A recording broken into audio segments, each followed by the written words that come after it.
Okay, welcome. What a great turnout. Welcome to our Kentucky Derby seminar here at the Rampart Casino. I am the race and sports manager of the Rampart. Been at the property for 20 years, so most of you know me.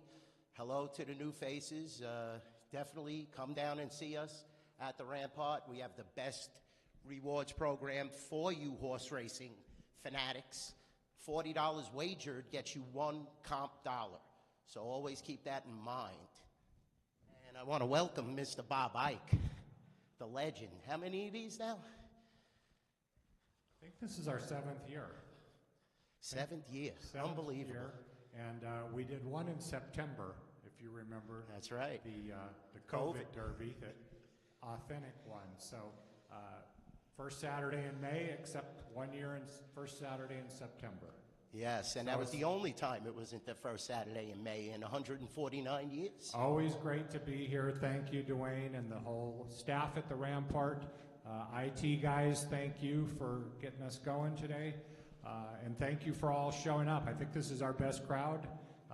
The format is we talk about every horse in the race. We're going to show videos of the major prep races, and I have 6 of them this year. And it's a strange year because, as you probably know, if you've been following it, as of yesterday, we had 3 horses scratch yesterday. All the also eligibles are in, and that is a big-time rarity. Last year, Rich Strike drew in from the also eligible list. So there's only 19 in the race this year. So if you're not quite up to speed on the scratches, let's do those real quick. Number 9, Skinner, was withdrawn today with a fever. Number 10, Practical Move, I think the day before came out. With a fever, yeah. These were 2 horses coming out of the Santa Anita Derby. Number 19, Lord Miles, there's a trainer named Safi Joseph who had, unfortunately, 2 horses collapse in the first 4 days of racing at Churchill. He wanted to scratch all of his horses on the undercard except for Lord Miles because his horses had all been at Keeneland. He thought there might be something in the feed, and then Churchill went ahead and suspended him, told him he's not welcome to run there, and they took Lord Miles out. And number 20, Continuar, was one of the Japanese horses who we were going to play heavily against in the head-to-head matchups. He had not trained well, and he came out. So we have a field of 19. The 21, 22, and 23 are all in the race.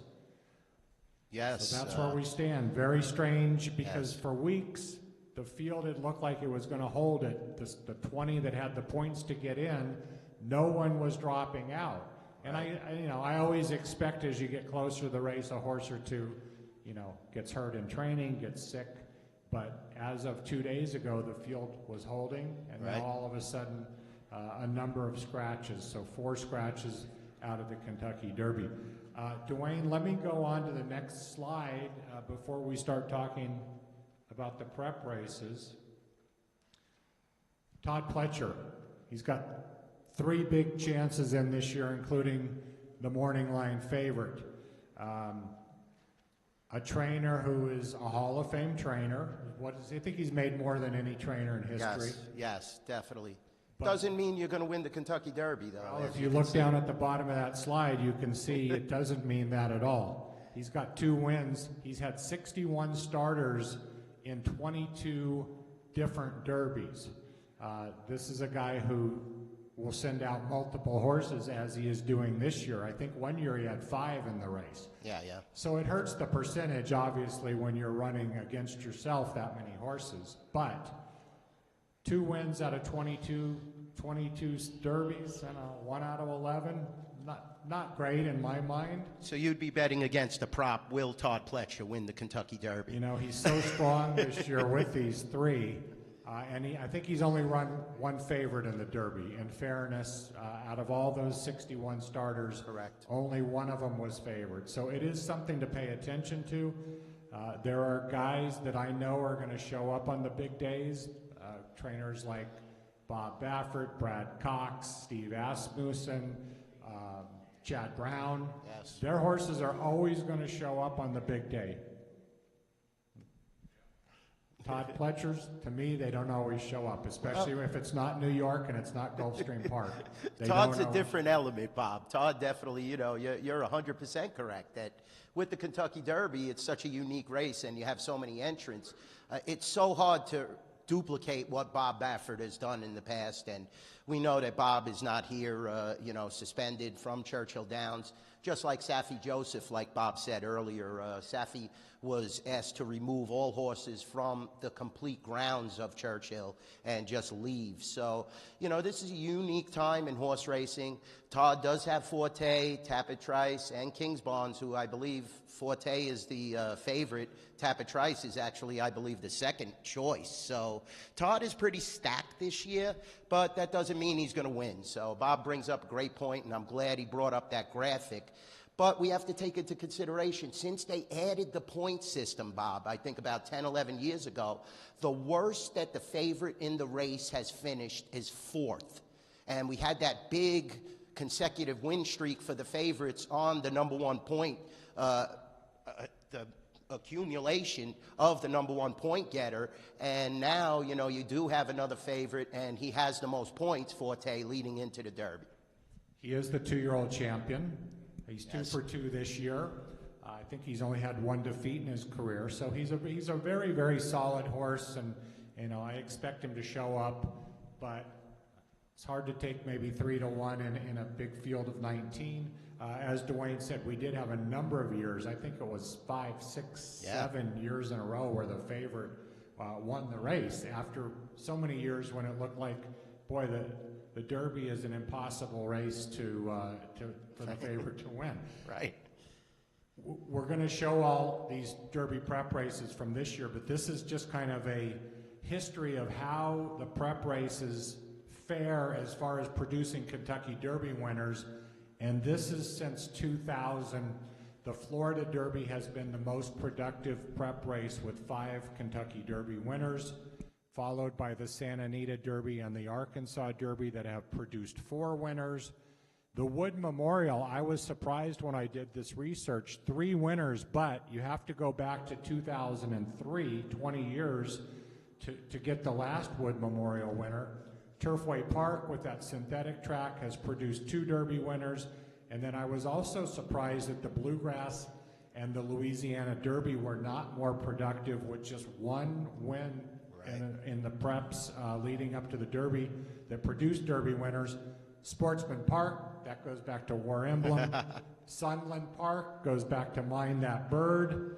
And the Haskell, well, that's a strange prep because that's run in the summertime. Right. But Authentic actually came out of the Haskell to win the Kentucky Derby. So not surprised that the top 3 on that list have produced so many. I am kind of surprised the Bluegrass and the Louisiana Derby have not been more productive races.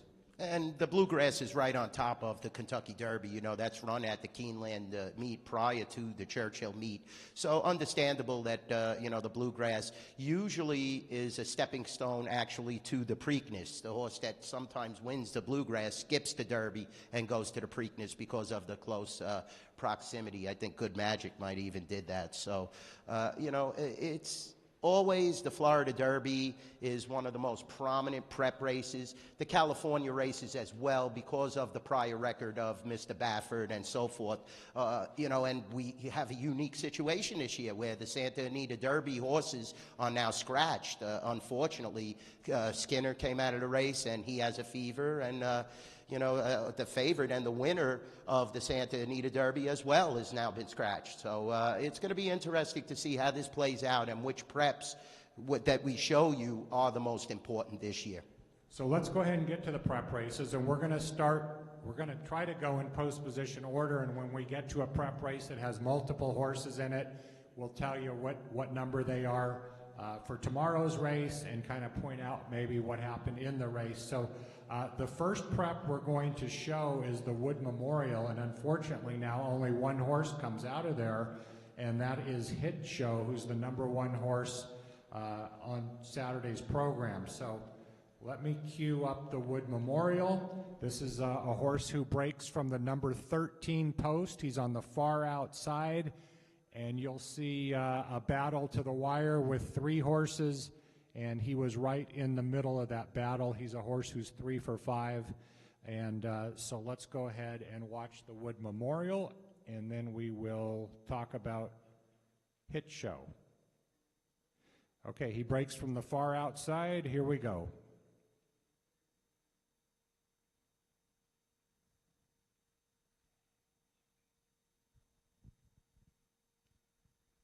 Do we have volume?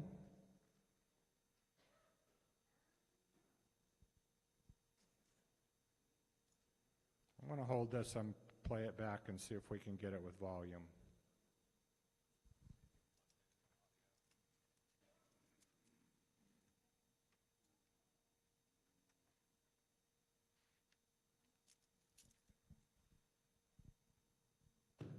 There we go. Let's hope we don't puncture. To Jake and Ken for awesome audio video. Here we go.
Dreamlike is about to take command. It's Dreamlike who's ready to challenge a very game Arctic Arrogance who's gutting it out towards the inside. Arctic Arrogance is there. Dreamlike, Hit Show is up on the outside, and Lord Miles, a huge number, is trying to pull off a shocker. 4 across the racetrack in the wood.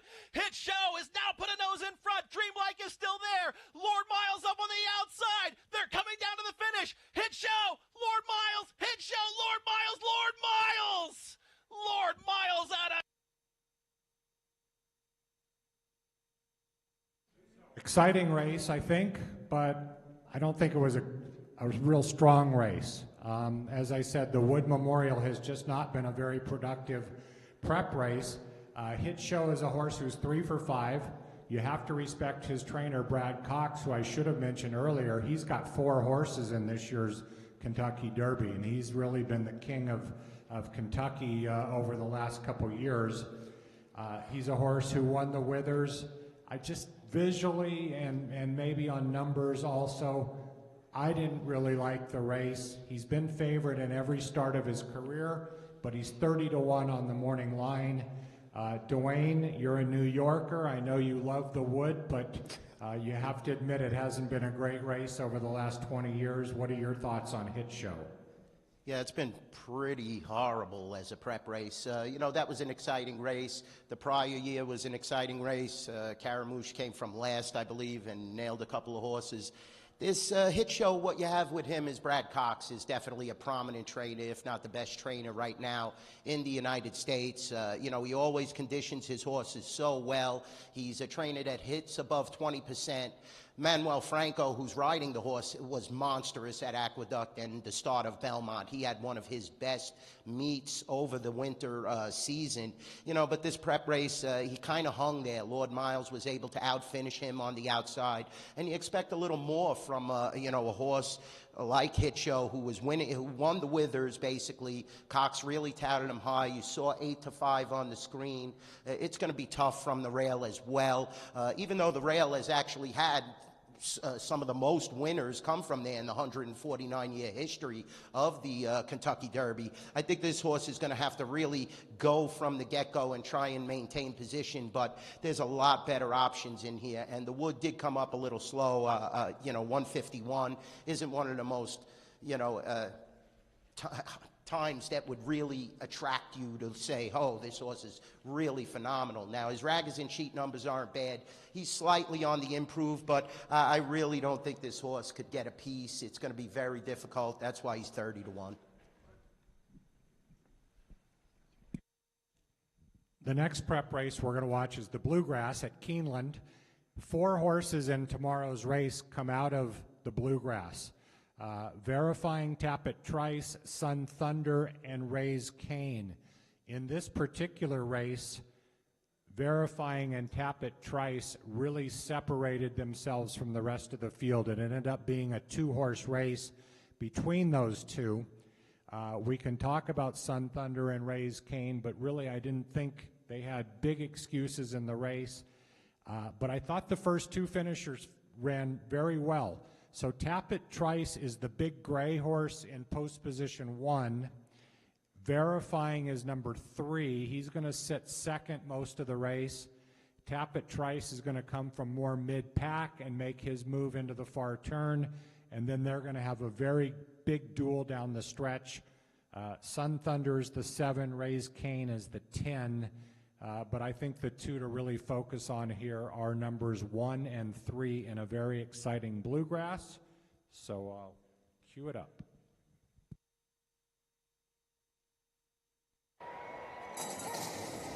And they're off in the Toyota Bluegrass Stakes. There goes Clear the Air, Verifying. Major Blue has early speed as well as they head for the first turn. Clear the Air has the early lead, though. Verifying goes second. Major Blue comes away running in the 3rd position. Classic Car Wash comes out running in the 4th spot. Mendelssohn's March is in 5th. Caught 3 wide around the turn. Scooby Quando between horses moves up 1 spot from 6th.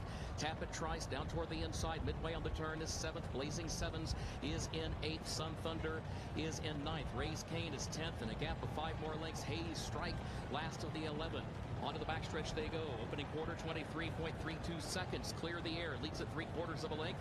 Verifying goes second by a length. Major Blue is 3rd. Here's Tapit Trice. Tapit Trice is moving out the center of the track at the midpoint of the backstretch. Has Mendelssohn's March right there to his inside. They stack up outside of Major Blue. Classic Car Wash down toward the rail behind them. Tight traffic headed to the far turn as Clear the Air continues to show the way in 48.04 seconds. Clear the Air leads at 3/4 of a length. Here's Verifying in second. Tapit Trice going to be wide to the far turn. Major Blue between horses 3rd, 2 lengths off the lead. Classic Car Wash is in 4th. Blazing Sevens has to go to the center of the track in 5th and is still running 5 lengths from the front. Raise Cane has nearly 10 lengths to make up. So does Scooby Quando. Verifying the leader. Top of the stretch. Tapit Trice is coming on to the outside. Clear the Air drops back. Blazing Sevens is 4th. Mendelssohn's March is 5th. Verifying, Tapit Trice going at it for the lead. 1/8 of a mile to go. Toyota Bluegrass. Verifying is right there to the inside. Tapit Trice is right alongside. Past the 16th pole. Tapit Trice puts ahead in front. Tapit Trice wins the Toyota Bluegrass in the colors of the Whisper Hill Farm. Great race, I thought, by those two. They really laid it down, and that's the beauty of horse racing, is when you see 2 horses just extending like that, giving everything they have. And on this particular day, Tapit Trice got there by a neck. Dwayne, I thought both of them ran very well. Verifying is a horse I actually wanted to pick higher than I did in the race, but then he drew the 2 post, and that scared me because he's a horse who, he's not going to be on the lead, but he's a horse who's going to be forwardly placed. Generally what happens in the Derby is they break and they run about 50 or 100 yards, and all the outside horses start to move down, and the poor horses on the inside are taking up and getting shut off. I'm worried that that could be the trip for Verifying, although I do think he's a very talented horse. Again, we talked about his trainer, Brad Cox. I would like to mention his jockey, Tyler Gaffalione, who I'm kind of proud because I was on the bandwagon a couple years ago for this guy. And in my opinion, he has become a top 5 rider in the country. He had a big day today. He won the Oaks today.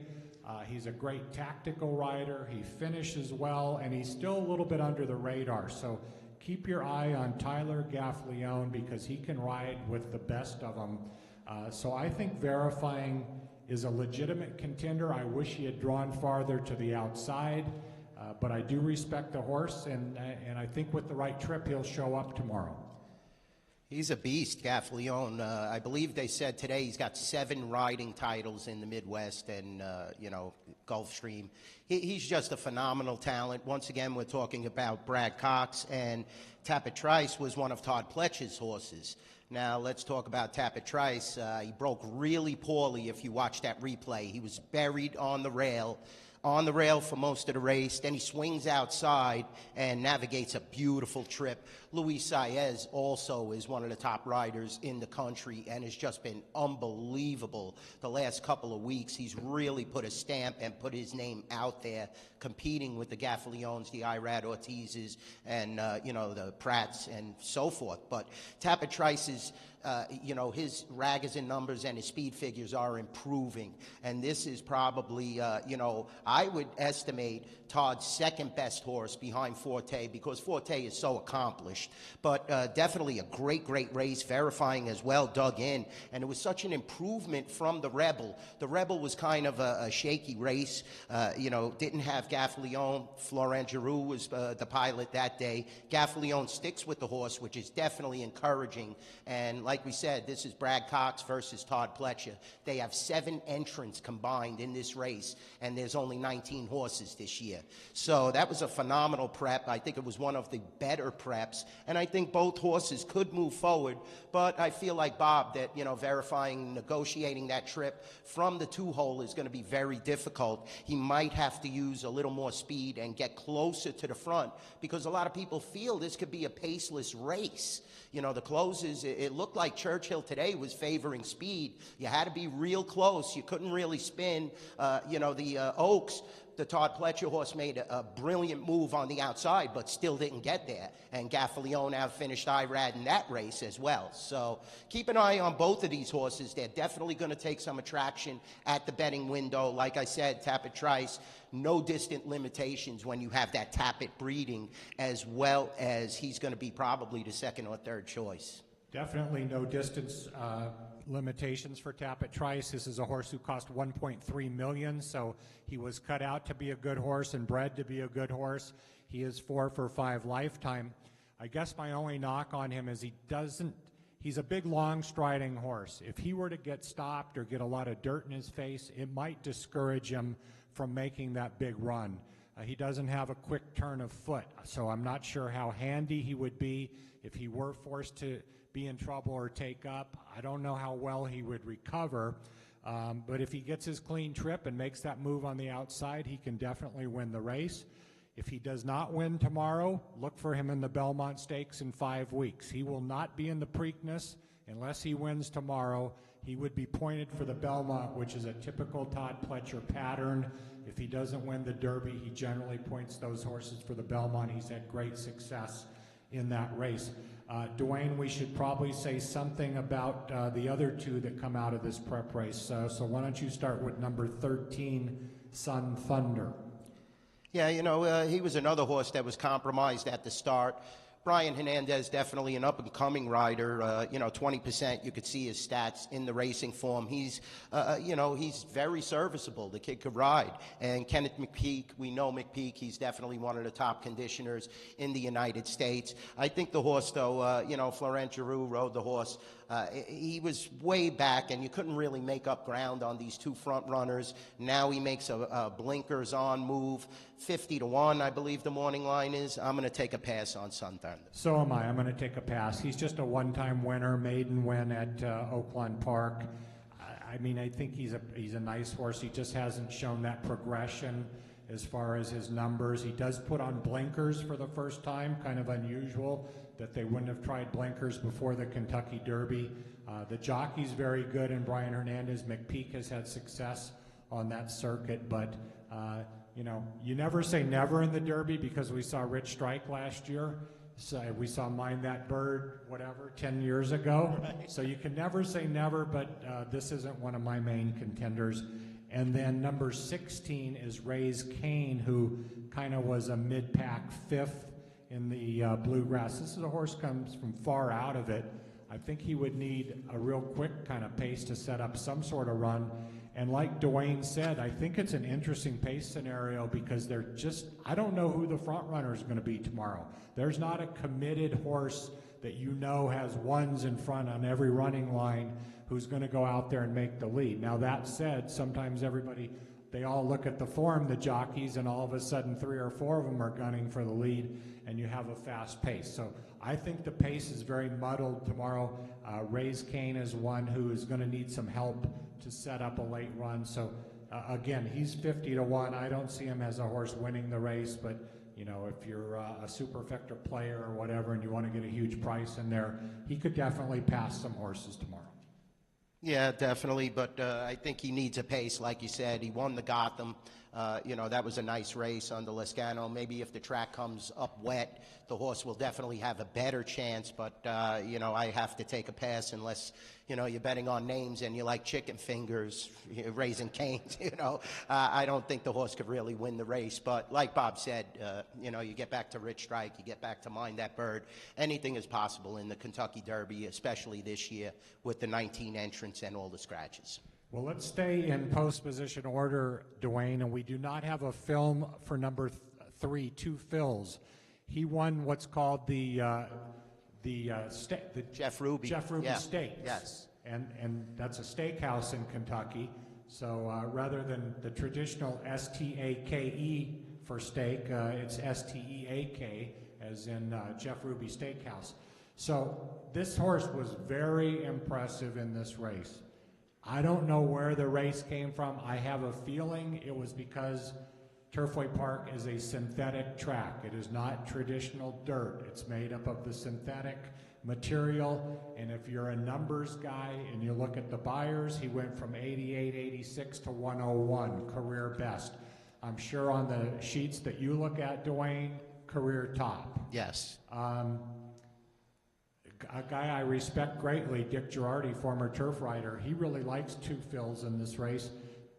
My feeling is he moved way, way up on that synthetic racetrack. He's been defeated by some other horses in this race pretty handily. So maybe he's just a horse getting better because his numbers seem to get better with each and every race. But I'm going to probably have to take a stand against tomorrow and think that it was the synthetic racetrack that moved him way up. I agree with Bob. I think that the horse is a prototypical bounce horse, and we use that term, where he peaked out so high. And I think it was just the lack of competition in the Ruby Stakes. You see on his running lines, he got crushed by Forte by about 12 lengths as a 2-year-old. Angel of Empire also beat him.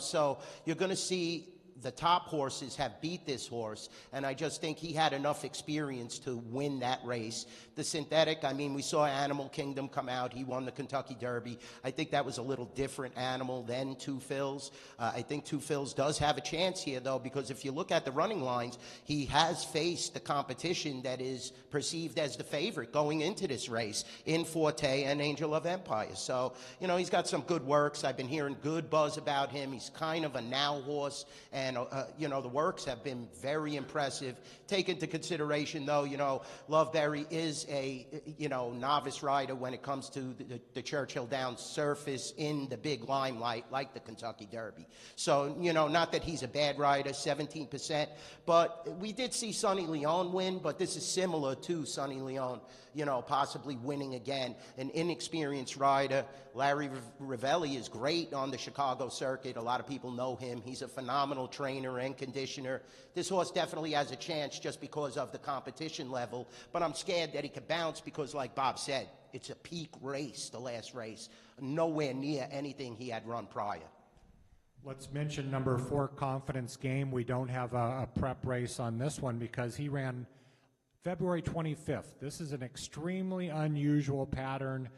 The horse won the Rebel over a sloppy track and looked good doing so at a pretty big price that day, and has been purposely laid up and not run a prep race since then. So we're going on 2.5 months here without a start, but by intention. That Keith DeSormo is the trainer, and he said we're not going to run in another prep race. I can't figure it out myself. It's very, very unorthodox that would be the case.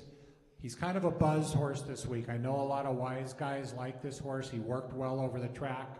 He worked 59, a bullet move last weekend. I know the trainer is extremely confident. I know that he thinks this is the best horse he's ever trained. And he told everyone at the trainer's dinner they're running for second. So take that with a grain of salt, I think. I think the DeSormo brothers. I think he's a nice horse. He's won at Churchill, but boy, you're biting off a big chunk here, not running in any prep race since February 25th. Well, the whole key is that Keith is talking that now, but when the horse came out of the Rebel, he said it took so much out of the horse that he had to put the horse on the shelf for 2 months. James Graham is a great rider. I love the guy. I catch him on so many different prices. It's amazing. He's definitely serviceable. You look at the horses, 2 for 4 at Churchill, wins and a third. So, you know, very similar to a Rich Strike that maybe has an affinity for the racetrack itself. But, I mean, the layoff is incredible. He's working very well. I'm hearing the buzz on the backside as well. But I can't really look at a horse and put all my money into a horse that has such a long layoff from this Rebel Stakes into the Kentucky Derby. He would really have to be monstrously fit to beat these other horses that have had preps in between where this horse was sitting on the shelf, because Keith DeSormo said the horse was really tired and exhausted. It took a long time for him to recover. You know, who knows? Maybe he's peaking now. A lot of people think so. That's why you're only seeing 20-1 on the morning line. I'm going to take a pass. Maybe use him on the tail end of exotics, but I'm not too enamored with this horse. Okay, so we're going to go to the Louisiana Derby and show this one. 2 horses come out. Number 6, the winner of this race, was King's Barnes. He's a Todd Pletcher horse who's 3 for 3. Number 12, Jace's Road, is part of the Brad Cox contingent. He kind of chased around the track, King's Barnes, and then faded to a distant third. One thing about this race, they went a very, very slow pace on the lead, and King's Barn had all kinds left in the tank and won easily. Visually looked very good. I don't think he's a need the lead type because his first 2 wins were from slightly off the pace. He's lightly raced. He's 3 for 3. And then Jace's Road is number 11 in this race coming up the Louisiana Derby. King's Barnes is number 6. So let's watch these 2, and then we'll talk a little more about them. They're off in the 2023 TwinSpires.com Louisiana Derby. And there goes King's Barnes. It's King's Barnes who's come right to the front. Shopper's Revenge, the gray with the rail, and Jace's Road starts an early bid. And Cagliostro, after breaking through the gate prior to the start, also up close, but it's King's Barnes. So King's Barnes joined by Jace's Road as they head toward the first turn. Shopper's Revenge a bit rank. Cagliostro running in 4th. Single Ruler is 5th. Cabot's Conquest a wide 6th. Meantime, Disarm is a ground-saving 7th. Disarm right at Shopper's Revenge heels. They have 7 furlongs to run. Sun Thunder settled in the back half of the field, clear of Dennington. Here comes Instant Coffee. Instant Coffee is running in 10th. Curly Jack is 11th, and late running Baseline Beater trails the dozen. As they go to the back of the track, 24.71 for the lead part, now at the 5.5. And it's King's Barnes. So King's Barnes is in the leading role. King's Barnes in front. Leads here 3/4 length to a close-up. Jace's Road, who chases the pace. Shopper's Revenge saving ground in 3rd. Cagliostro 4th. Single Ruler is a close 5th. Then Disarm. Right there still biting time is Disarm. On the rail, 5 lengths off this leader, King's Barnes. Then comes Dennington with Cabot's Conquest, Sun Thunder, Instant Coffee, Curly Jack. The trailer remains. Baseline Beater. Half mile went in 49.60 seconds. 3/4 for King's Barnes, the son of Uncle Mo. 1 minute 14.69 seconds. But now with inside 3 furlongs to go. It's Kingsbarns. Jace's Road now launching this bid.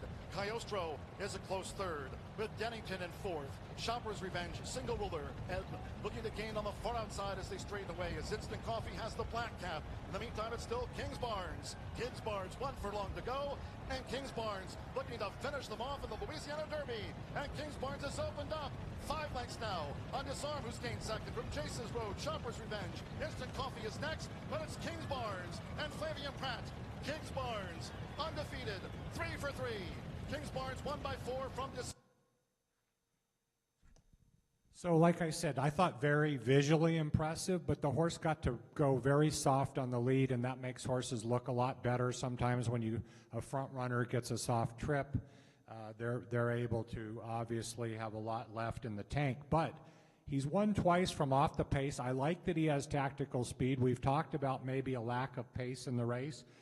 Would this be one that Jose Ortiz sends out of there and maybe tries to get to the front? Possibly. Those fractions were crawling at Fairgrounds that day, by the way. And I did look up all the charts. It wasn't like that was just a real slow racetrack.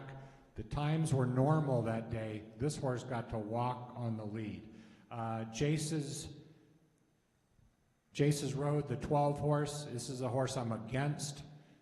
Played pretty heavily against him in some matchups that he would run near the back of the pack tomorrow. I don't like this horse. I think he is a need the lead type. I don't think he gets the lead, and when he doesn't get the lead, he's liable to go backwards. For me, hopefully at the quarter pole, he's all done, and I can see all my other horses go past him and cash my matchup bets. So I am negative on number 12, Jace's Road, but I do think King's Barn, who's going to be 10 or 12 or, right around that range, 15 to 1 even, I think this horse has a chance, and I'm not going to dismiss him. What do you think, Dwayne?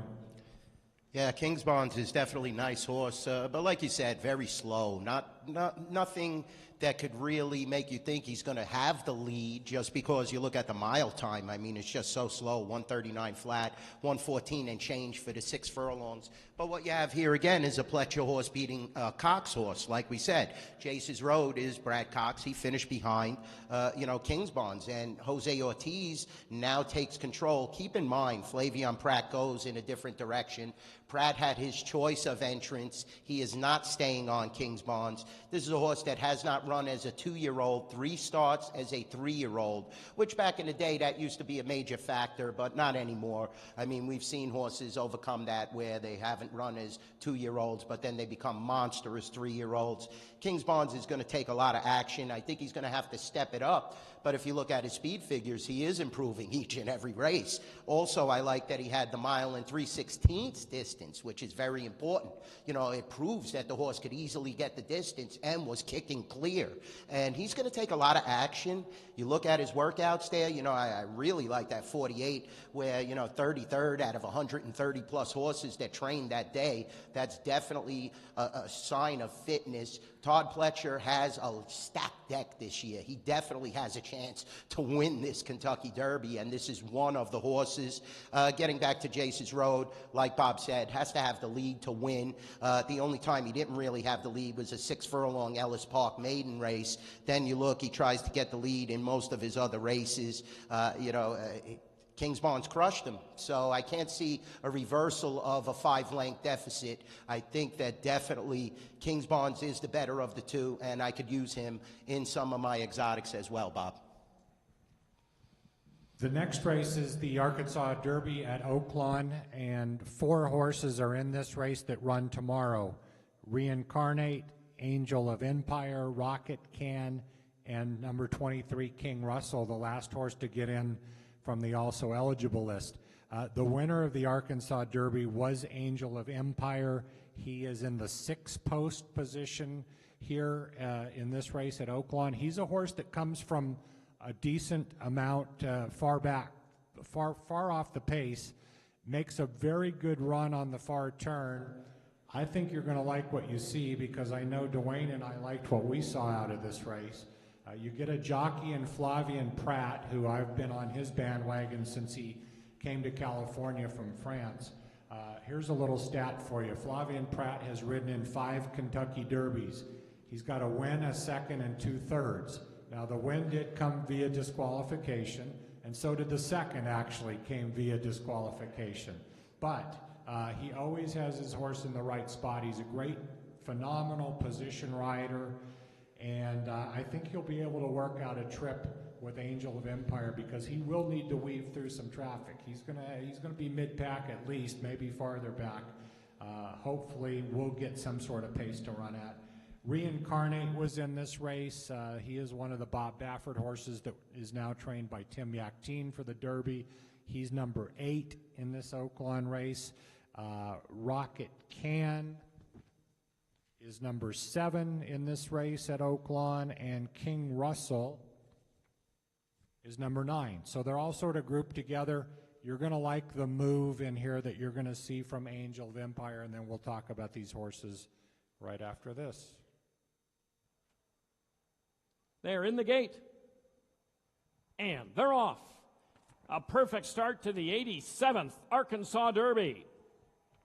Toward the inside, Two Eagles River, as expected, heading toward the lead. Harlow Cap is with him on the inside in second. Airtime got out well in third. Reincarnate is fourth. Bourbon Bash on the inside fifth. And Rocket Can sits outside in sixth. He's only about 4 lengths off the lead as they head to the backstretch. And then comes Angel of Empire. He's off the rail by 1 path. Interlock Empire, the bright gray, is inside of him. King Russell is next to last. And that late running Red Route 1, blinkers on and all, is still trailing the field here. He's a good 12 or 13 lengths off the lead as they move up the backstretch. Two Eagles River and Nick Juarez set the pace in the Arkansas Derby, and Reincarnate is his companion right to the outside. Harlow Cap on the inside is racing in third and is just a neck to the good of Airtime. Followed to the outside by Rocket Can. He's going to be 4 wide into that turn, but he is in the clear and is only 3 lengths off the lead now. Bourbon Bash hugs the inside into that far turn. Angel of Empire is within range if he's good enough on the outside, and he is starting to move now. Angel of Empire is racing with Rocket Can toward the outside, and then comes King Russell and Interlock Empire. Dropping back and out of it is Bourbon Bash. Red Route 1 enters the stretch 10th and last as they straighten away in the upper stretch. And Angel of Empire has ranged into the lead here. Two Eagles River drops back on the inside. Toward the outside, King Russell is running on. Reincarnate in the second flight with Airtime and Rocket Can. Angel of Empire and Flavian Pratt. Angel of Empire wins the Arkansas Derby and wins it clear. King Russell was up. Well, visually, I really, really like that race, and he acts to me like a horse who's going to get the 1.25 miles. As I said, I love the jockey, Flavian Pratt, the trainer. There's just a lot to like about Angel of Empire, and the way I play is, trifectas generally in the Derby. I need somebody that I can key, that I feel confident that at least can be 1, 2, 3 in the race, and for me, Dwayne, that's going to be Angel of Empire. I think he's a horse who's going to fire tomorrow. I'm not saying he has to win the race. He is my top pick. But he's a horse that's going to be there, and he's a horse I think you can key around in your exotic kind of bets. So why don't you take, I know you like the same horse, so go ahead and talk about, we're on the same top pick, and I'm not sure we have been in a lot of years. That's true. But that was an explosive move. You could just see it. Wide, then goes in between horses, gained great experience on this trip. And there was never any slowing down if you watch. It's just one progressive long move and just kicking clear away from the competition. Now, a lot of people will question the competition, but the time was very good. 2 consecutive 1 1/8 wins for this horse. Brad Cox, his best horse by far, I believe, in this race. And definitely Flavian Pratt, like Bob said. This guy is a top-notch rider. He has won so many riding titles in California. California. And we're talking about large distances where he has 20, 30 more wins than the competition. He is a great tactical rider. Bob went over his resume in the Kentucky Derby, and, you know, who cares about the disqualifications? You know, they are victories and second-place finishes. So Pratt definitely knows what to do. Cox is a master trainer, and this horse has an excellent, excellent chance. If he runs a duplication of this race and just adds a little to his Ragozin and Bayer speed figures, he's going to be definitely tough to beat. You know, I think he will make his move prior to Forte, and that might be the winning recipe as long as he could sustain that long Churchill stretch and get that 1.25 miles, which he doesn't show any distance limitations. The workouts have been phenomenal. I know Brad Cox is definitely touting this horse. He's been talking him up, and I trust Brad. You know, he doesn't blow smoke anywhere. He's definitely one of the top conditioners. This horse has won the Risen Star, has won the Arkansas Derby. Perfect resume thus far leading up to this Kentucky Derby. Let's mention the other ones, Dwayne, quickly. Reincarnate was third. He kind of pressed the pace. He sat second early. To me, he's a cut below. I saw him in California win a couple times. I didn't love his races there. He won a 5-horse race in the Sham. He won a maiden race at Del Mar. You know, it's not Bob Baffert, it's Tim Yakteen. No knock at all on Tim Yakteen. He's a good trainer, but there are only so many Bob Bafferts when it comes to bringing a horse up to the Kentucky Derby. I think this horse wouldn't surprise me if he stuck in there for a long time. He'll be a horse close to the pace, but I don't see him as a horse who's going to win the race. He was laid at a giant 50-1 on the morning line. Yeah, definitely. 15-1 now, early betting. Okay, you know, well, that's what a lot of people are comparing him to, authentic Medina Spirit, but Mr. Baffert is not here. I love Tim Yakteen, don't get me wrong, as a conditioner, but, you know, he definitely lost his luster with the scratch of Practical Move, who was his key horse. Practical Move was the best horse coming out of California. Reincarnate, you know, he was kind of up and down in this race. You still get the master, John Velasquez, you know, Hall of Famer. The guy is unbelievable. He is one of the best riders I've ever seen in my lifetime. But this horse has a lot to overcome, as does the outside horse, you know, who King Russell, who Rafael Bejarano rides. He was flying on the outside, but you could see they weren't making up any ground. They were way behind Angel of Empire. So I have to take a pass on both of these horses, especially, you know, the fact that Mr. Baffert isn't here to train that horse, as well as, you know, the outside post now for King Russell. It's going to be very tough to navigate.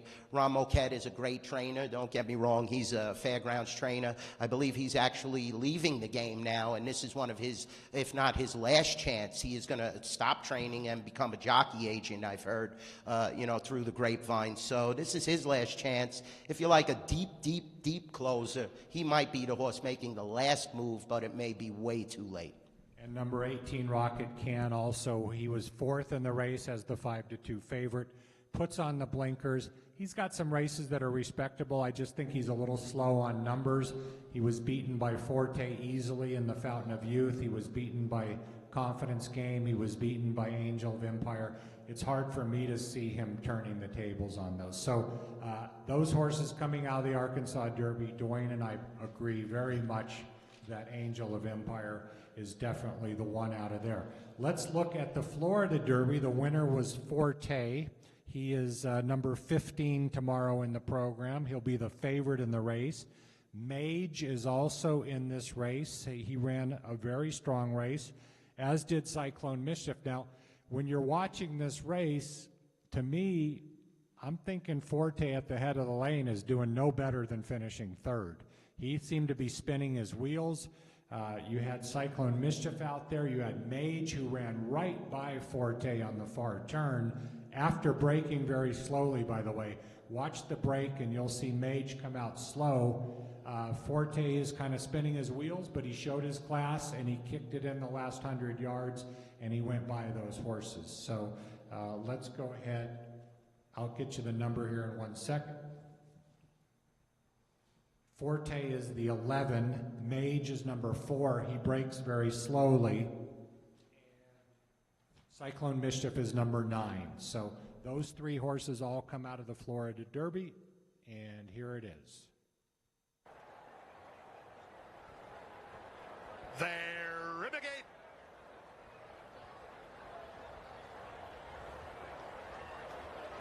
Forte tosses his head around, settles in.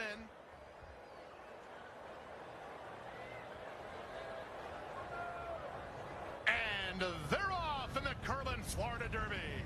It was an excellent beginning for Forte. He'll be able to duck over some from his outside draw. Meanwhile, West Coast Cowboy firing through at the inside to take the early lead. Fort Bragg got over quickly, and he's on to take over now.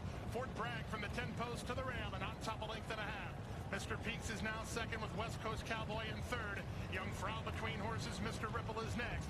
Cyclone Mischief is stacked 4 wide, 5 wide. WNL. That's a length and a half to Il Maricolo. Irad Ortiz Jr. and Forte. They're toward the back of the field while 3 wide. Shaq Diesel is next, then Nautical Star. And Mage is last of all as they complete the opening quarter in 23 and 2. Down the backstretch they go. Jockey Joel Rosario and Fort Bragg on top by 2.5. Mr. Peaks is second. Mr. Ripple is third. West Coast Cowboy is down toward the inside. Working out in the center is Cyclone Mischief. Then it's Young Frau, Forte, starting to get a bit closer now. He's about 6 lengths off the speed through a 46 3/2 mile. Strong fractions being put up by Fort Bragg. He heads into the far turn on top by 2. Mr. Peaks is second, Mr. Ripple is third. Up on the outside, it's Forte. He's starting to get to work now. He's about 8 lengths off this loose leader with 5/16 remaining. Fort Bragg tries to sneak away. He has the lead by 2.5. Mr. Ripple, he's now second. Cyclone Mischief moves up on the outside third. Forte's locked in as Mage begins to roll from the back. They race past the quarter-mile pole in the Florida Derby, and Mage got to jump on Forte as he goes to get Fort Bragg. Cyclone Mischief is fighting hard. He's still right there. Less than a quarter of a mile to come, and Cyclone Mischief, he's up for a fight, tries to turn away Mage. Forte better hurry up. Final 16th of a mile. Forte starts to gather in the top horses. Here comes Forte. This is going to be very close, but the champion prevails. Forte wins over Mage, and Mage was second. Third. It showed quite a kick there at the end because it looked to me like no shot at the 8th pole. He had no shot of winning that race. Now, were the others coming back to him, or did he hit another gear? I'm not really sure. To me, Forte regressed a little bit off of his Fountain of Youth comeback win, which I thought was super. He looked really, really sharp that day. I thought he regressed a little bit in the Florida Derby. Maybe he wasn't cranked up for his A game, you know, this is a prep for the Kentucky Derby. But you can't knock this horse's class. I mean, he's the 2-year-old champion. He's 6 for 7 lifetime. He had 1 race where he ran off the board, and other than that, there's a lot of 1s next to his name. You know, I expect that he'll show up tomorrow. I think he'll run his race. What kind of trip he gets, you know, he's not fast. You saw that. He had to come from pretty far out of the race. He's not a fast horse early, but he is a classy horse. Now, Dwayne, I know you like Forte as well as Mage in there, who ran a huge race after a slow start, ran by Forte on the far turn with maybe a premature move. And I guess my concern with Mage is he's only had 3 starts, so you're asking a lot of him in experience-wise. And my other problem with Mage is after showing a lot of speed in his first start, he has really missed the start in his last 2 breaks out of the gate. I'm not sure why. I know he has speed if he comes out of there, but boy, he was slow out of the gate last time, and prior to that in the Fountain of Youth, he didn't break well either. So he's got a lot of ability. I think he needs to kind of get better with his gate manners, and he's only had 3 starts. So Dwayne, talk about both Forte and Mage, 2 of the horses I know you like a lot. Yeah, definitely. Forte, what you call that is the Irad Ortiz factor. That's why the horse got up. I mean, Irad, he knows how to get a horse up in the last 16th. It looked like he was beat, but the class just showed itself. And Mage ran incredible in that race. Was behind Forte, passes Forte easily, just couldn't sustain that bid. And the distance is going to be a question with this horse. This is a lightly raced horse, another horse that we have that didn't run as a 2-year-old. So you have to take that into consideration. There's a learning curve here. Hit the gate in the race prior. Also broke slow now in the Florida Derby. I think the rider switch, it's kind of level because Javier Castellano has my utmost respect. He's a Hall of Famer. You know, Luis Saez is going elsewhere. So that's definitely something to take into consideration. But if this horse could break well, the horse could definitely win the race just because of the positioning, not coming from last. Hopefully Gustavo Delgado will rectify this. He's a great trainer on the Gulfstream circuit. We know that. And like we said, Javier Castellano will navigate a good trip. It's just, does the horse have this tendency now to break slow? And that's definitely a factor to go against. Forte, we know, 6 of 7, Breeders' Cup Juvenile winner, has not lost this year, just monstrous runs. You got the best jockey in the world, one of the top conditioners in Todd Pletcher. A lot of people question Irad's tactics, but, I love a guy who has a will to win under any circumstance. And if you saw him, he went to the left hand there. You could watch when Forte went by, when Mage went by Forte, Irad just relaxed. You watch his hands. He had complete control. He knew he was going to have to make the last move, and it was a very successful last move. I think both of these horses have a tremendous, tremendous chance, and even the third-place finisher definitely has a chance. I mean, was very competitive and was pushing Mage, and then Forte made the swing move. He's going to fire Forte. It's just a matter of, will he get up in that final 16th and win the race? And then also coming out of that race, number 21, Cyclone Mischief, gets in from the also eligible list. Did not run a bad third in the race, but I really kind of question this horse at 1.25 miles. He's going backwards a little bit the last 16th in his last couple starts. Forte has run right by him. I don't see him as a 1.25 mile horse, although you got to respect, you've got to respect a horse that can put some victories on the board. I just don't think tomorrow's the day for Cyclone Mischief. Dale Romans, too, very respectable trainer. You keep note of that. Who's the rider, Bob? No, not Joel, I know that. No, I don't know if they announced I don't have on that. in front of me. Joel's riding the... Disarm. Yes, correct, the local owner's horse, yes. But, Dale Romans is definitely capable, but like Bob said, he's regressing. It's going to be tough to get 1.25 miles. He's going to have to be close to the pace and could make the pace for Forte and Angel of Empire, the deep closers. So scratch number 9, Skinner, and number 10, Practical Move. They were first and third in the Santa Anita Derby, which is the next prep race we're going to show, and only one horse coming out of the Santa Anita Derby, and that is number 2, Mandarin Hero, who gets in from the also eligible list. Shocking that I would be saying that out of the Santa Anita Derby, there's only one horse, and it's a horse who had to draw into the race. Mandarin Hero was rated as sort of a second or third class horse in Japan. He was not on the major circuit over there, which is I think it's called the JRA, the Japanese Racing Association.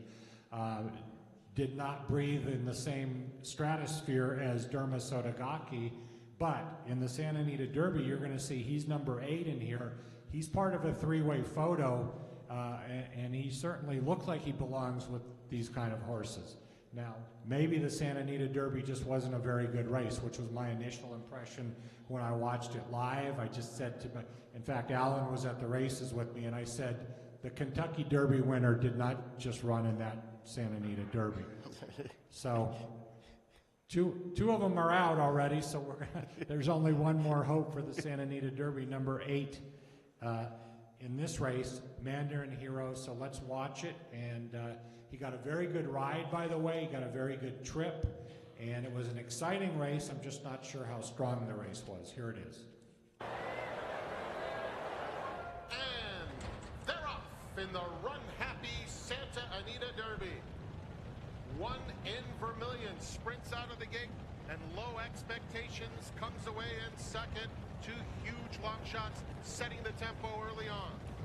National Treasure comes away in third, and the favorite Practical Move, well spotted along the inside, about 4 lengths off the lead.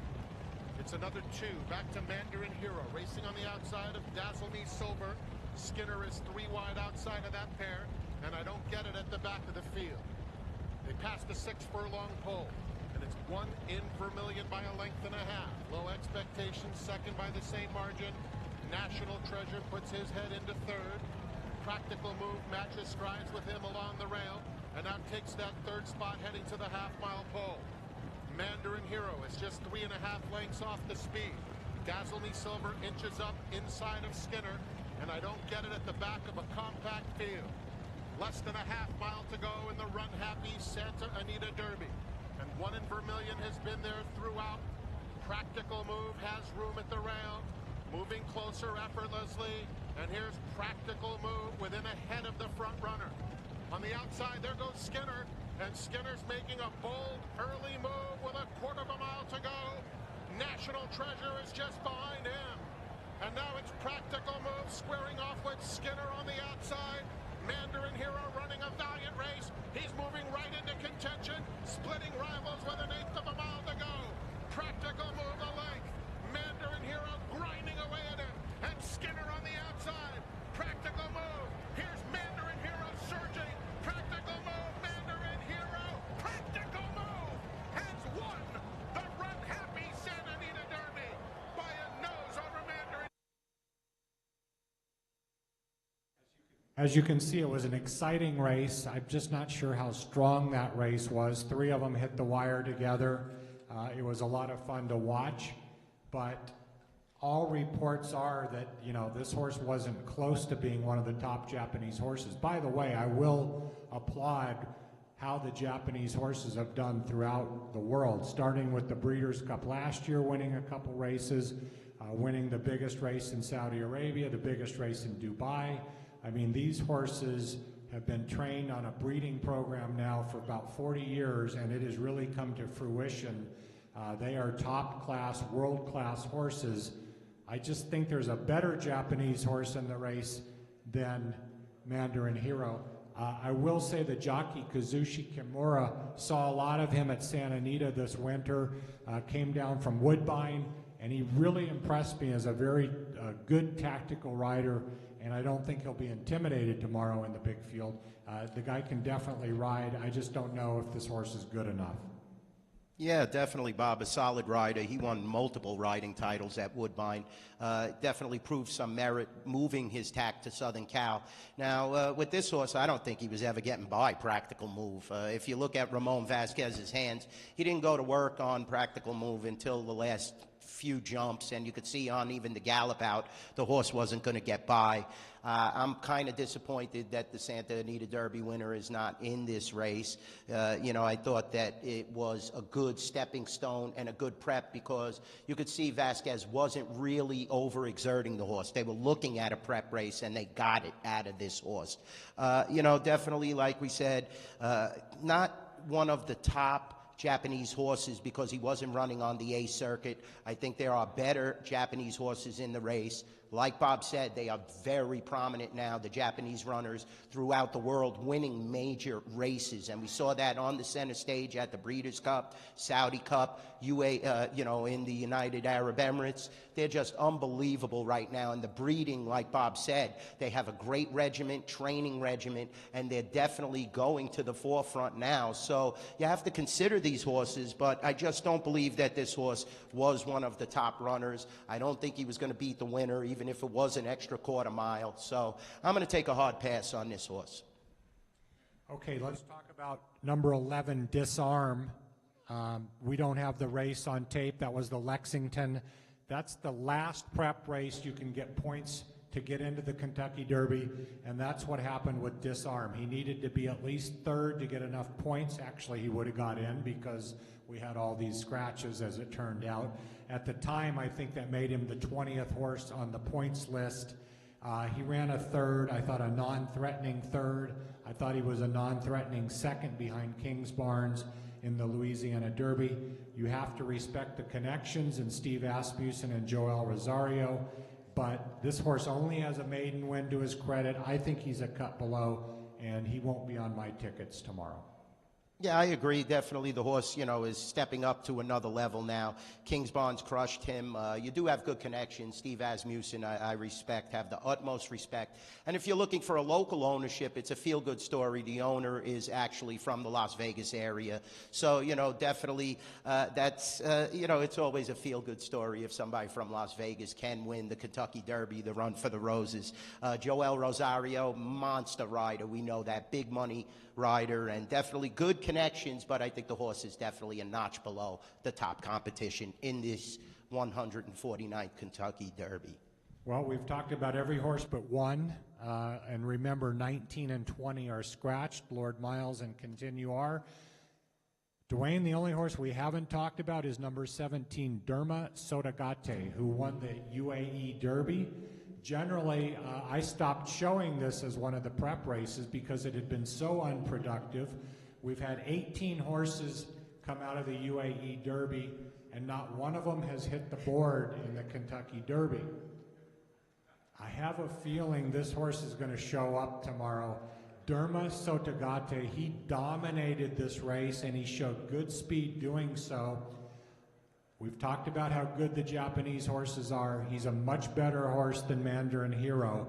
So let's watch the UAE Derby. This was at 1 mile and 3/16 on March 25th. He is in the number 1 post. And what impressed me is the way he popped out of the gate and went right to the front. In fact, if this horse were committed to make the lead tomorrow, I wouldn't be shocked that this is the front runner in the race with a clean start. So let's watch number 1 in this race, number 17 tomorrow, Derma Sotagate. They're off in the UAE Derby. It's not a good start for Worcester, who broke last, and Cairo goes immediately to the front, taken on by Derma Sotagake from the inside. These two have Dura Orede moving outside. Now it's Derma Sotagake and Dura Orede, the Japanese runners 1-2, while Cairo will settle just off of them. Then Continuar, followed by Perrier, who rides the rail. Break up another 2 lengths more, back to Ajiz. His stablemate Tall Boy is 7 lengths off the lead. Then S. Unico. Worcester has moved out of last after not a very good beginning. And then comes Goraiko to the outside of Laresh. Go Soldier Go is the trailer, and the leader is Derma Sotagake. Up the backstretch they go. Derma Sotagake 3/4 of a length. Dura Orede is running in second. Continuar is alongside of Cairo. Their heads apart, 3rd and 4th with 2 lengths to make up. Worcester has made steady progress on the outside of Mr. Raj. Then Ajiz and Perrier on the inside. Tall Boy, S. Unico, and Laresh are next. They've got 6 lengths to make up as they move for the far turn. Then Go Soldier Go and Goraiko. It is Derma Sotagake on top as the field races for the far turn. Christophe Lemaire and Derma Sotagake by a neck. Dura Orede is second, Continuar is third, Japan 1, 2, 3. And their 4th 2 now as Perrier moves up on the inside, now starts to drop back, and Mr. Raj takes 4th. Cairo under heavy pressure now in 5th. He needs to do more as Japan leads the way to the top of the stretch. Derma Sotagake under a hand ride here. Coming down to the 8th pole in control. Dura Orede is second. Then comes Continuar in 3rd. But it is Derma Sotagake and a confident Christophe Lemaire pouring it on late. Derma Sotagake, an impressive winner of the UAE Derby, winning it easily here by 5 or 6 lengths under the wire. Behind countryman Dura Orede second, and then came Continuar. To me, I wanted to pick this horse on top, but I couldn't do it because of the 0 for 18 UAE Derby. He's a beautiful horse with beautiful action. I think if he breaks running, he could be on the lead. We don't know the splits there because they don't put up fractional times, and it's in meters and everything else. So I don't know if he went 23 or 24 to the first quarter. But boy, he looked like he was moving pretty good. He broke pretty well. I love the way he gets into stride, and he has beautiful action. This horse can win the race, and I know the history is against the UAE Derby. If I really had some guts, I would have picked him on top, but I just couldn't do it because of that X factor. But he's a horse I'll definitely be using in all my exotic wagers tomorrow. Yeah, definitely Bob brings up a great point, and let's keep in, here's the other factor. The post 17 is 0 for 43. So, you know, before the scratch is 0 for 43, 0 for 18. If we're looking at a sample, though, let's keep in mind now, as Bob's talking about the fractions, King's Bonds ran the same exact distance, and this horse was nearly 2 seconds faster than King's Bonds. So I don't know how the surface difference is from Fairgrounds to United Arab Emirates, Meydan Racecourse, but it's so hard to win. The horse ran in Saudi Arabia, then then ran in United Arab Emirates, now traveling to the United States. 2 weeks ago was a little quirky. Now the workouts are getting a lot better. Christophe Lemaire is definitely a top rider, and we know these Japanese horses are coming to win money. The horse has over 700,000 already in his kick this year, and only Angel of Empire and Forte have made more. So, you know, this horse definitely has a chance. I, like Bob, will use this horse in exotics, but just couldn't pull the trigger because of the 0 for 18 and the 0 for 43. But if this horse gets lone speed and starts really controlling, that could be a problem. Somebody has got to press this horse out. You saw from the one post there in a large field, the horse was under complete control at the top of the stretch, and Maidan has a deep, definitely a longer stretch, but he was able to just kick on and kick clear. This is a major player, but it's just that those factors. You know, you see those OFA, and, you know, the tradition plays against you, and especially traveling from overseas, it becomes even more difficult, but this horse could be tough. So we've done all our homework, we've watched all the races, now we get to the fun part. How are we going to bet the race? And this, we start with Dwayne, his Derby picks and Derby bets. Yeah, I'm going to go with Angel of Empire. You know, I'm sold on Brad Cox. I think the horse had that one continuous winning move that was just so impressive. And, you know, I just love the combination of the rider and the trainer. I think that was the most impressive prep race, and he has room for improvement. No distance limitations. I definitely think Angel of Empire is the horse to beat. We know Pratt is going to have him in prime position, and this is Brad Cox's best chance to win this race. So I like Angel of Empire to win. Mage, I think, ran that incredible race. Still a learning curve for this horse. I think Delgado will rectify the gate problems. He'll be a lot closer than he was. He'll have to navigate a little, but not as much possibly as Forte and some of the other deep closers. I like Javier Castellano in the saddle, so I think Mage definitely has a big chance. And you can't throw out Forte. I mean, if Forte fires, he's going to crush. You know, he really didn't fire in the Florida Derby. Fountain of Youth was much better. Like Bob said, you could see the Ragozin numbers, how they were real tight, and you would expect the improvement, but it wasn't there. Now, if he peaks out and runs his top number, he's going to be the horse to beat. So I'm going to key Angel of Empire, in trifectas and superfectas. Like I said, I'm going to definitely use the Japanese horse. I'm going to use Forte. I'm going to also use Tapit Trice because I really respect Luis Saez and Todd Pletcher, and that last race was just so impressive in the bluegrass, and Mage as well. So I will key to 14 on top of those other 4 selections. I will also bet an exacta box of my 3 horses. Keep in mind, even when Faro won, the trifecta paid, American Faro, the trifecta paid like in excess of $200+. So you're always going to make money even when there's a massive favorite in the Kentucky Derby. And this year, you're not going to see a massive favorite. I mean, I'm seeing 7-2, 4-1 right now on Forte. And definitely Angel of Empire is going to be about 8-9-1. Mage will probably be double figures. We can make some money here, definitely betting trifectas with a simple formula, and it isn't going to cost you that much. So I think Angel of Empire is the top horse going into this race. The conditioning is right there. The room for improvement with the Byers and Ragozins and Flavian Pratt. That's a winning combination. Dwayne, I'm going to put up the slide with your pick 4 ticket as well before I get into my picks. This is a pick 4 that starts in the 9th race, so go ahead and take everybody through this.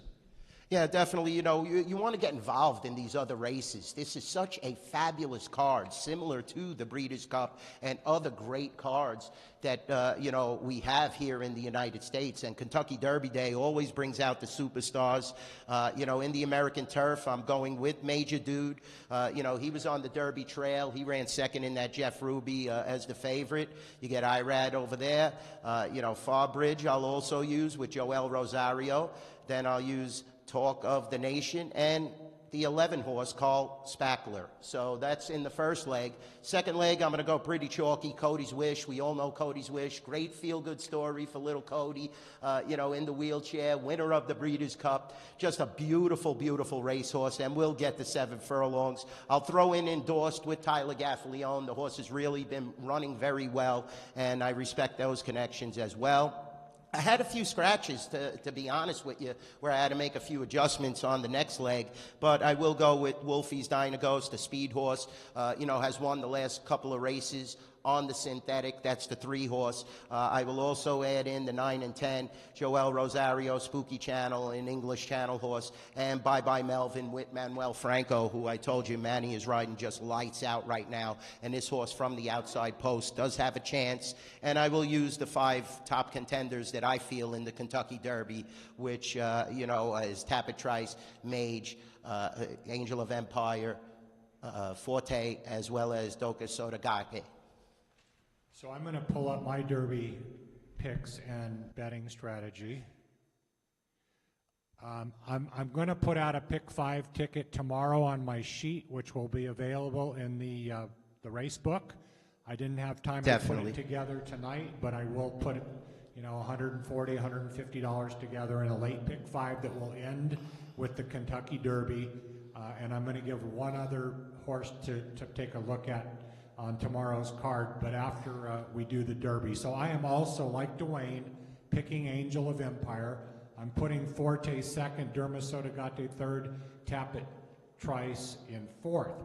I like to play trifectas, and I'm going to key around Angel of Empire, and then I'm going to put 5 horses in the second spot. Those 5 being Verifying, Tapit Trice, King's Barn, who's going to be a big price, Forte, and Derma Sotagate, and then I'll put all for third, because I like to give myself a shot for the chaos, the 50 to 1 who can run on and maybe be in that trifecta. Then I'm going to come back on my second ticket, putting those 5 horses on top with Angel of Empire for second, and then all again for third. So for the 50-cent increment, those are $42.50 plays. If you want to get aggressive and put Angel of Empire third, you can keep spending money and do a lot of different tickets. But my strategy will be that I'm going to need Angel of Empire to be first or second, and one of these other 5 to be in there as well. And then, I'll hope for one of those 50 to 1 shots to run third and give me a very nice trifecta. And I'll just mention one other race tomorrow that I'm interested in. There's a couple nice turf races. I'm going to talk Dwayne into adding this horse to his ticket in the 9th race, the American Turf. Use number 5, Johannes, as well, Dwayne. Spend a little more money, throw in one more horse. This is a horse from California who's gotten extremely good on the turf. He's 3 for 3. Now, he's running against some real freaks in this race tomorrow, like Major Dude and Far Bridge and Carl Spackler. I know these are really good horses, and I'll have them all in my pick 5. But I'm also going to have the 5 Johannes. He's 15 to 1. He's 3 for 3 on the turf. He's got good tactical speed, and he's just been winning with consummate ease in California. So that's one long shot to take a look at. Again, I'll have my sheet out in the race book tomorrow morning by like 9 a.m., and I'll concentrate on 3 races from Churchill, the Kentucky Derby, as well as the late pick 5 that ends with the Kentucky Derby. So I think we throw it open for a few questions. Sure, and, yes. Anything we can answer for you while we're here. Yes, any questions? Any questions? Yes, sir.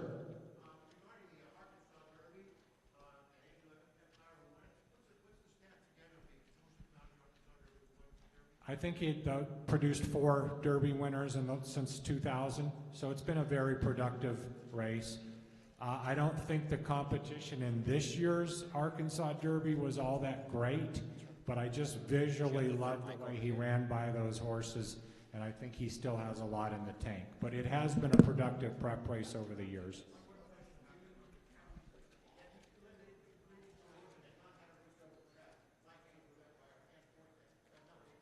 That have not run at Churchill.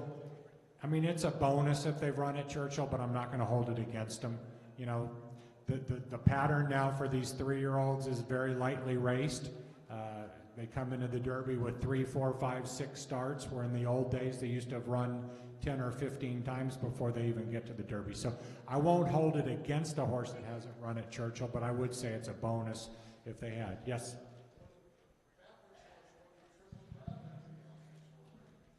American Pharoah. Yes, won, correct. Yeah. Correct.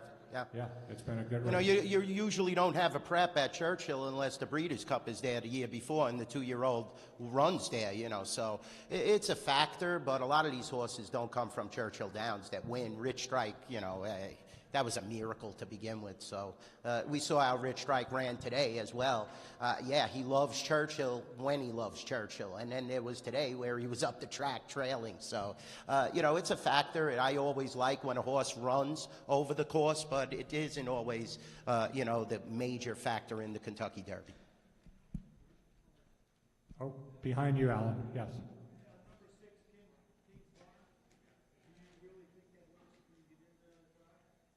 I really do, yeah. I think he's lightly raced. I think he's very talented. I think he can be tactical. I don't, you know, a lot of things can go wrong, obviously, but yeah, I do think he can be part of the mix, and he's a horse I'm going to have in my Pick 5 ticket as well. It would be kind of fitting maybe that Todd Pletcher, who's had a lot of struggles in the Derby, maybe he doesn't get it done with Forte tomorrow, maybe he gets it done with one of his other 2 horses. So definitely a contender for me. And he's got that mile and 3/16, like we said. That's great, you know, and he was kicking clear. The only thing I don't like is that Pratt went to Angel of Empire when he has his choice. But the horse definitely could compete and will be close, which is going to be important. Like I said, it looked like Churchill was favoring speed today, especially.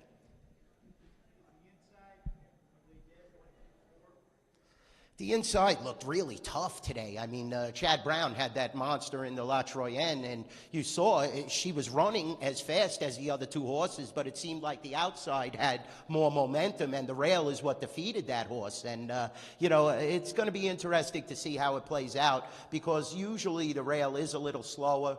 You know, the 1 through 4, yeah, I think they're going to have a tough go of it, especially the Wood winner on the rail itself. Verifying, you know, he's going to have to definitely go for the lead and try and create some position. So I would recommend going against the inside because it looked a little dead today. Al? Both of you mentioned concerns about the pace and maybe it being a little slow, assuming nothing crazy happens. Does that concern you with Forte, Tapatry, you know, these horses that maybe come from off the pace, you know, with the slow pace?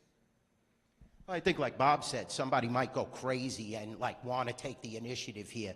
You know, definitely the Japanese horse is going to be close to the lead because, like we said, you know, King's Barnes was on the lead the whole way at a mile and 3/16, and the Japanese horse ran 2 seconds faster. You know, so I definitely think there could be some pace. I think the horse that Bob and I likes will make that continuous move, so it's not going to be that much of a factor as much as Forte, who's going to have to lag behind, come around a lot of horses, navigate a trip. Like you said, some of the other horses will be compromised. I think Angel of Empire is going to be in a better position. Mage could even be in a better position, but has to learn how to break. Like Bob said, can't hit the gate. You can't have that. I'm going to be very concerned if somebody's on a 3-length lead going down the backside after they've gone 47 and 3 and 111 and 2. Right. Then I'm going to be very, very concerned because if that horse has any quality at all, it's going to be very tough to beat. Yeah. That might be the Japanese horse who could be on the lead. You know, usually you kind of can figure out what the pace scenario, although last year they all went crazy. Right. They went 45 and 110 and set it up for, you know, an impossible-looking horse who made up 5 lengths in the last 100 yards. Another factor, a lot of those UAE Derby horses break terrible in the Kentucky Derby. Some of them don't even get out of the gate. So, you know, this horse has got a lot to do, but definitely has a chance. So, as always, it'll be a lot of fun. Yes, sir.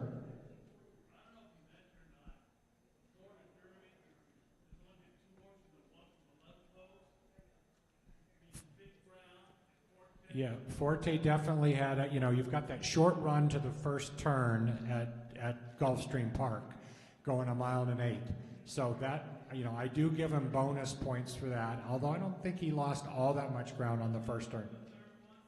Pardon me? He could be. I picked him second. He's the favorite, so yeah. I'm not saying he can't win the race. I'm just looking for a little more value in the race. And I'm looking for connections that maybe I like just a little bit better. That's all. He can win. Yeah, you're right, though. Big Brown then also turned out to be the only horse to win from the 20s. So, you know, that's important, without a doubt. Nobody's knocking Forte. You're going to get a great price betting Forte, because this is going to be one of the years where the favoritism isn't like American Pharaoh, where you're going to see 2-1, 6-5, something like that. So no knocks on Forte. 6 out of 7, you know, 2-year-old champion, done nothing wrong so far. I just don't like the last race as much as I did the Fountain of Youth.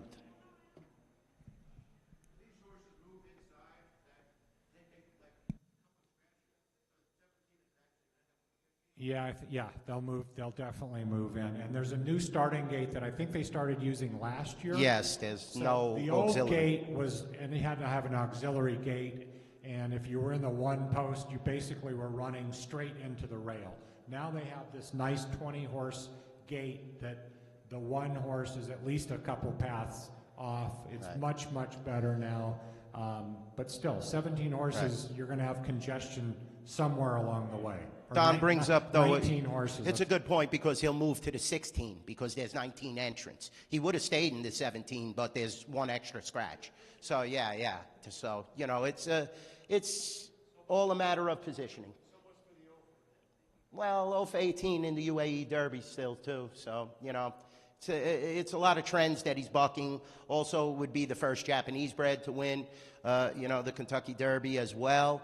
I like the horse, don't get me wrong. He was real impressive in that race. But we've seen impressive winners of the UAE Derby just come to Churchill Downs and just freak out with the crowds and the massive, I mean, there were 106,000 people there today screaming. I know the paddock is situated differently now, where it's towards the back. The crowd isn't really on top of it. So that also is a factor for this horse. You see, I'm using him, and Bob is using him. We respect the horse. He fires his bullet, he could win. Yes. Well, Dwayne, thank you again for having me. We love doing this every year. Oh, Bob is the best. And give you guys a round of applause. Thank you for coming out. Up. Yes, we appreciate it. One of the best turnouts we've had. Appreciate you guys always. Thank you so much. And looking forward to having another one. Yes. Let's make some money tomorrow. Thank you for coming out. Thanks, guys.